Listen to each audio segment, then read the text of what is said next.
And girls, I'm Al from Reup. Do you like Bullit? Do you like Starsky and Hutch? Do you like any classic 60s and 70s driving film? Full of gun crime, not full of gun crime, we don't want any of that. Full of car chases and everything like that? Well, you're gonna like Driver. This is Driver for the PlayStation 1, I thought I'd give this a go. It's an absolute stunner of a game, I think you're gonna like it. But anyway, let's take a drive together. Let's have a look at Driver for the PlayStation 1. Time to buckle up, get behind the motherfucking wheel, and let's play Driver for the PlayStation 1. Originally released in 1999, this absolutely insane game is a game that I'm sure most of you have played. And if you haven't, my god, you are missing out on an absolute classic.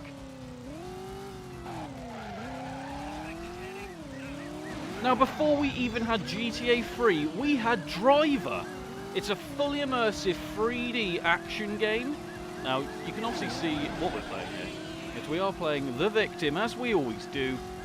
But, well, we're basically running away from the police. Now, this is basically the game in a nutshell. Well, the single player is anyway. Now, there is a career mode as well. So, what happens in the career mode, I ask? Or I hear you ask. The game, in a nutshell, takes place in Miami, San Francisco, Los Angeles and New York.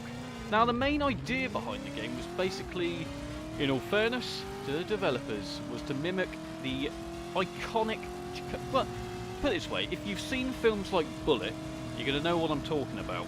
Now, it's basically here to mimic the 1960s and 70s car chases. That's basically what this is here to do. It was never trying to be a whole lot different. Now, there are missions within this game, and I'll go on to tell you in a sec exactly what they are, but I think it does it well. Just the way you can, for example, you can move the cameras around so you can see the coppers chasing you behind. It's absolute carnage. It really, really is. And along with this sort of 70s and 60s soundtrack, I think you're going to get a real nostalgia trip here. So, if you've also seen Starsky and Hutch, you're going to know exactly what I'm talking about when I talk about the music. The main difference here between, obviously, GTA 3 and Driver, or the GTA series I should say in Driver, is the fact in this game you can't get out of the car. It all takes place in the car, it's all driver-based missions. Now let's talk about the missions, shall we? Let's do that. So before you go undercover, which you can see here, he's in an office, he's about to go undercover. So he takes his badge away, takes his gun away, and you are literally just going to get behind the wheel and take down the bad guys. But before you can do that, you have to go through a training session. Now, for the life of me, I cannot get past this training session. Be it I must be a bloody terrible driver, you gotta love that, or the fact that it's just too hard to get past. The only way I've ever got past this before is by using not cheat codes, but an action replay card. Now, if you don't know what that is, that's just a way of cheating. But that is the only way I've ever been able to get past it and actually play the missions. Now, you play a guy called Tanner, and Tanner is the one who's going to go undercover and kick some absolute ass. John Tanner. He's a detective with the New York PD. And basically he's going to infiltrate the organised crime by impressing the bosses with difficult driving missions. That's the idea. You're meant to be going undercover to impress the bad guys, to then also take those bad guys down. Now what you can actually do is there's things like, so when you're on the run, obviously the police for some reason, they know you're on the run, so, and undercover, so why is it that the police still chase you? I'm not quite sure, in fact. That actually doesn't really make too much sense. But anyway, basically delivering stolen cars, scaring taxi drivers as well as smashing through restaurants. There's tons and tons to keep you occupied, as long as you can get past the damn training mission, which you know I can't, because I am absolutely crap. Personally, I actually think this game really benefits in just the free drive. The free drive itself is where it's really at for me. Obviously, there's no multiplayer here.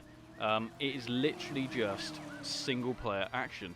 But like I said, that's all I've only ever really played this game for, is for the single-player. All I want to do is get the cops on my ass and then try and outrun them. That's what I enjoy doing.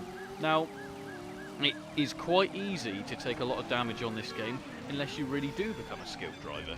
If you do, then fair fucking play to you. Also, there is something called, I think it's called Director Mode. Basically, you can look at your replays in a film setting, as you can see here, to make it look, again, like a 1960s, 1970s style car chase film. As well as that, as you just saw then, a hubcap flew off, as well as taking quite a lot of damage to your vehicle.